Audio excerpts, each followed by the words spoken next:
series, and I'm here with Shawn Berry, who's a fellow partner at Lyft.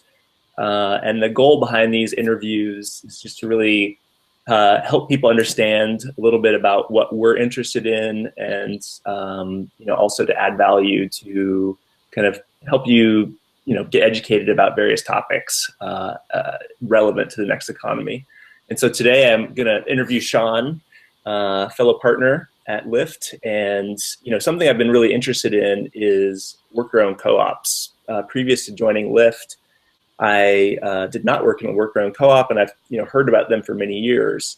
And so I'm actually personally interested in why worker-owned co-ops and the benefits and drawbacks. For those of you who don't know, Shawn owned, or I guess was a co-owner in a worker-owned co-op called Wood Shanty for 13 years. So he's got personal experience, and now Lyft Economy is a worker-owned co-op. So welcome, Shawn. Thanks, Ryan.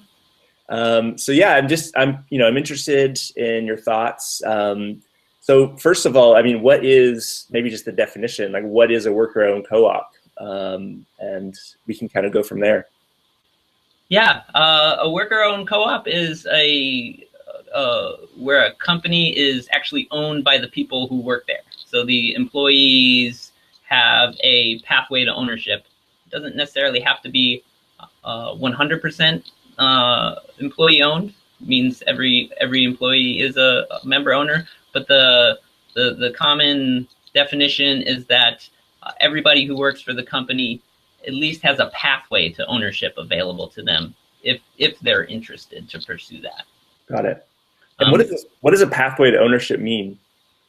A pathway to ownership usually looks something like a trial period where somebody comes and works for the company, and they get to know each other. And then there's some type of review schedule at the end of which the existing member owners would vote whether or not to either extend that pathway or to invite that person in as a full member owner, or for some co-ops, it's where it's just 100% member owned. If they're not invited in, they would either be terminated, right. Or in some co-ops, they do have it where you can exist as an employee, so you would just exist as an employee status. Right. So, I'll dive right into like one of the juicier topics, and perhaps, my own misconception, maybe other people have this, is that worker-owned co-ops are, since everyone has one voice, decision-making can take a long time, and there's, everyone's kind of settling on an idea that, is maybe not the best idea, but because of, everyone is kind of hedging towards average rather than creating kind of next, what we really want is like next economy. And that's obviously, a misconception that worker-owned co-ops are always slower and sort of take a long time. Can you talk a little bit about, how does that actually work in a worker-owned co-op? Is it, is the decision-making process, can it be quick and rapid and still be iterative to kind of solve challenges as they arise? Well, you definitely raise a good point, and I think arguably is one of the Achilles heels of worker-owned co-ops is that they can be bogged down in decision-making and too much discussion, this type of thing. They don't have to be, certainly. It is a risk. The best practice that we've seen is to have some degree of delegated authority, where people are empowered to make decisions in their immediate role or area of responsibility, and so that everything doesn't default to group discussion and consensus around what type of paper we're ordering and for the office printer, and these type of menial things, which I have seen in co-ops. But we would much prefer to have that type of thing delegated. But then the person who's making the decisions is also responsible or accountable to some degree, either to other people in their working group or to the board of directors, so that there's some kind of check or balance there. Yeah. And so with you, you started a worker-owned co-op, I think in 1998, if I'm not mistaken. 97. 97. So wood shanty, woodworking, custom woodworking company in San Francisco. So why did you choose, why not just be, the owner who's benevolent and gives great benefits, and, but just owns the company? Why did you do it personally? I think the primary reason that I chose a worker-owned co-op as the structure for the wood shanty cooperative was I wanted that shared sense of ownership and responsibility and kind of equal teammate level from the other people in the company, rather than I was the one who's owning, making the decisions, and also making the the money or the profits, and then having an unequal relationship. To me, I mean, one reference point was I've always been an athlete playing in team sports. So when you play in a team sport, it's not just one person that wins a game kind of thing. It's the whole team. And so when I was starting a company, I guess I just defaulted to that comfort zone or familiar place of, hey, I'd rather do this as a team rather than me hold all the responsibility and therefore have all the benefits or the risk just for myself. Right. And so how did you kind of address that idea of not having debates about which paper you're ordering or coffee cups? Like, what did you learn over the years that helped that decision-making process, or the culture, really be kind of independent and nimble? Well, you're catching me 18 years later, or 18 years into my co-op adventure.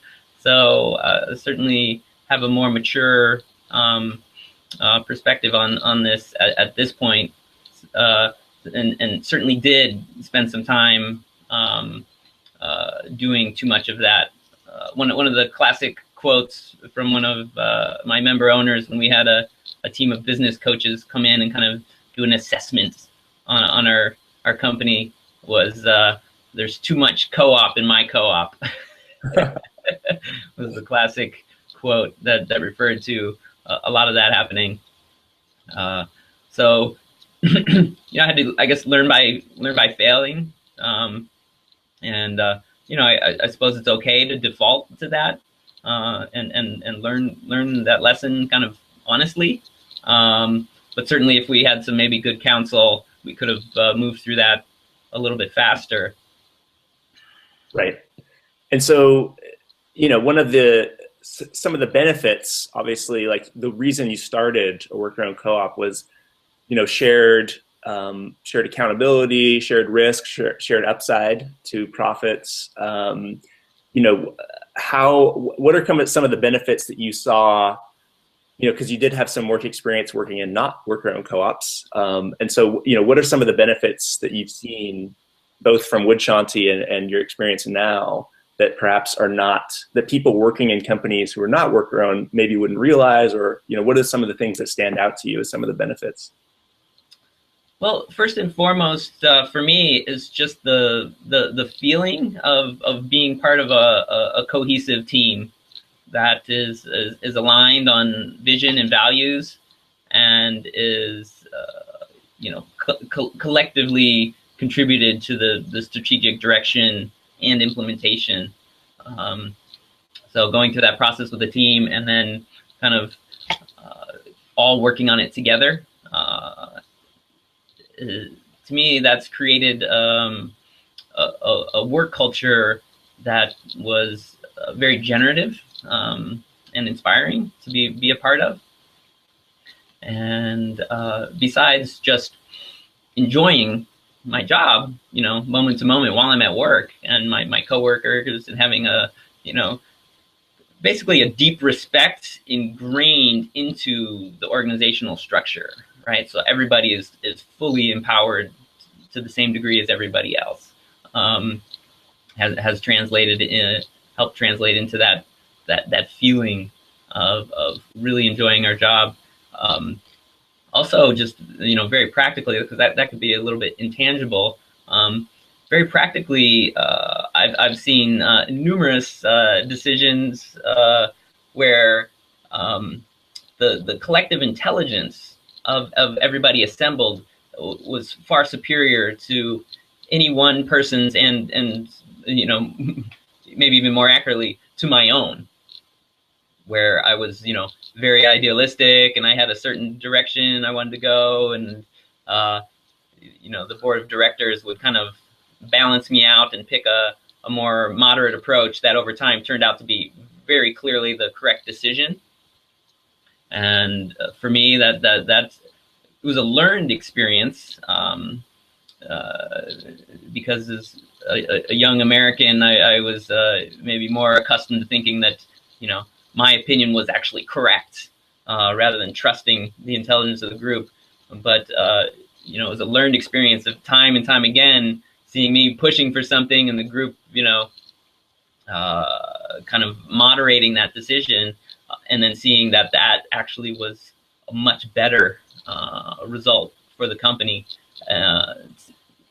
Gave me this respect of the collective decision making process, and over time, as I got more respect for that, then I've developed a practice of really listening for that and really tuning in for that. And I'll offer my opinion, but then I'll step back and hold that one opinion in balance with all the other opinions expressed. Right. Yeah, and I mean, you mentioned a board of directors. So, I didn't actually know that they're, one of the assumptions I had was just everyone has a vote, and so there's not really a board. But it sounds like that's not true. It depends.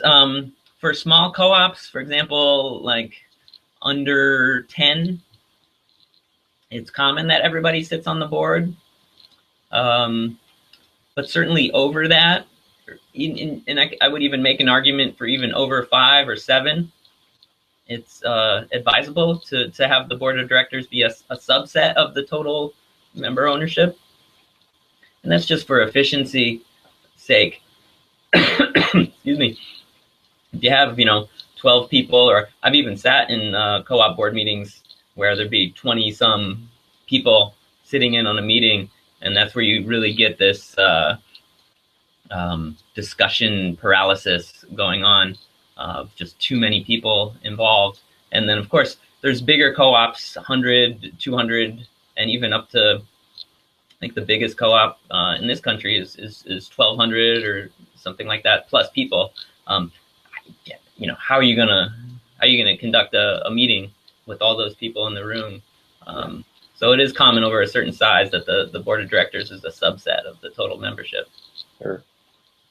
And so, are there, this idea of, the next economy, a lot of companies, I think, or a lot of outsiders to this, it seems like there's a conflation between ESOPs and worker ownership. Mm-hmm. Can you just explain the difference for people? Yeah, absolutely. It's a really simple difference.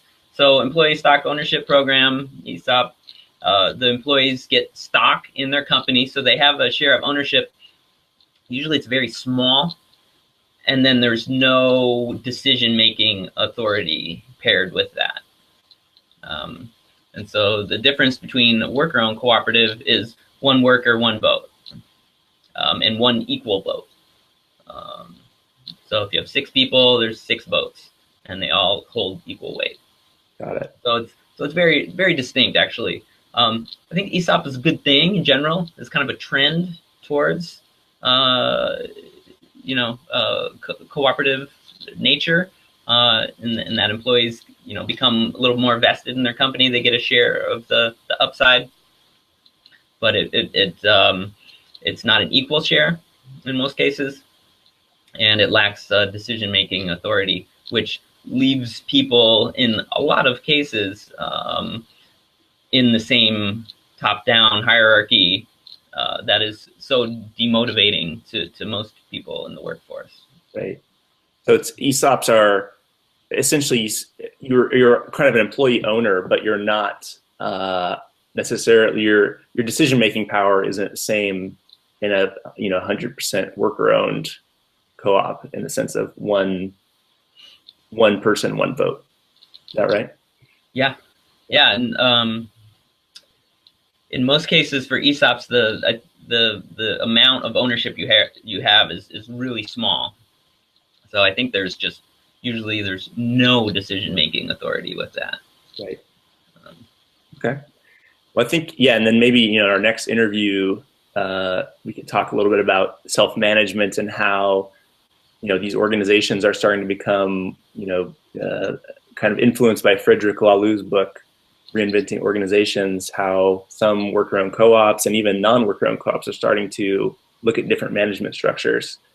But maybe, we only have a few minutes left, so maybe what are a few things, like say I currently own my own company, it's not a worker-owned co-op, and I'm interested, maybe I'm retiring soon, or I just would like to share ownership. What are some steps that I should be thinking about to move towards worker ownership?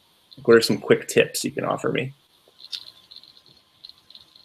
Well, first thing would be to get clear that that's what you would like to choose as a succession strategy.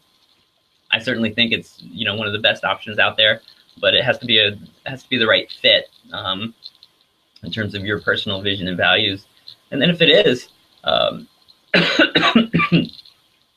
the step would be to connect with the current staff, employees, and see if they're interested, of course, because if they're not, then that would end right there. And then if they are interested, would potentially need to do some training in terms of what that would look like and what would be required of people as worker owners, because typically, and of course it's going to vary greatly in terms of what industry you're in and what nature of the business is and the particular makeup of your staff. But in almost any case, it would require an additional set of responsibilities for the staff. So instead of, for example, a simple example of a factory worker, instead of them just being on the line kind of stamping out parts all day, they will need to take part of their time to participate in the governance of the organization. And so we want to train them and empower them, even on just basic stuff like how to participate in the meeting and stay on topic, and potentially how to facilitate a meeting in a small working group, and how to participate in other functions of the company that might not be typical for somebody in that role. Right. So a training period and a transition plan, would be part of laying out a transition plan. Would be a training period over time, and kind of an approval period of who gets approved as worker owners, and then how that co-op is going to function. Because I like to say co-ops are like snowflakes. Each one, as part of the beauty of it, those people that set up the co-op set it up in their own unique way. And so there's all kinds of ways and options to do that, and there's many successful reference points, and there's many important failures that we can look at as well in terms of how we choose to set up the co-op. Great. But best case is that you collaborate with in this case of transitioning, you collaborate with the staff in terms of how do we want to set up our co-op. Right. And what are some resources? U.S. Federation of Worker-owned Co-ops. There's a few websites where people can look up more info. Yeah, on this transition specifically, one of my favorites is John Abrams' seminal work called "The Company We Keep." That's his own autobiographical journey with the South Mountain Company, 40-year-old co-op, the top scoring B Corp. And the book details his transition from being the sole proprietor to one member owner, and inviting the rest of the company in. It was very successful. And he's one of our, of course, one of our Lyft advisors. There's also, I'm not sure, I don't know if it's on the US Fed work site, but there's a shorter pamphlet. I think maybe it was published by the Democracy at Work Institute. It includes the South Mountain Company and a number of other transitional stories. And so that's a resource as well. Great. Well, awesome, Shawn. Thanks so much. And you know, anyone has questions, they can email you, Shawn@lifteconomy.com. I'm Ryan@lifteconomy.com. So feel free to reach out, and looking forward to chatting next time about going teal and self-management. Awesome. Thanks, Ryan. Thanks, Shawn.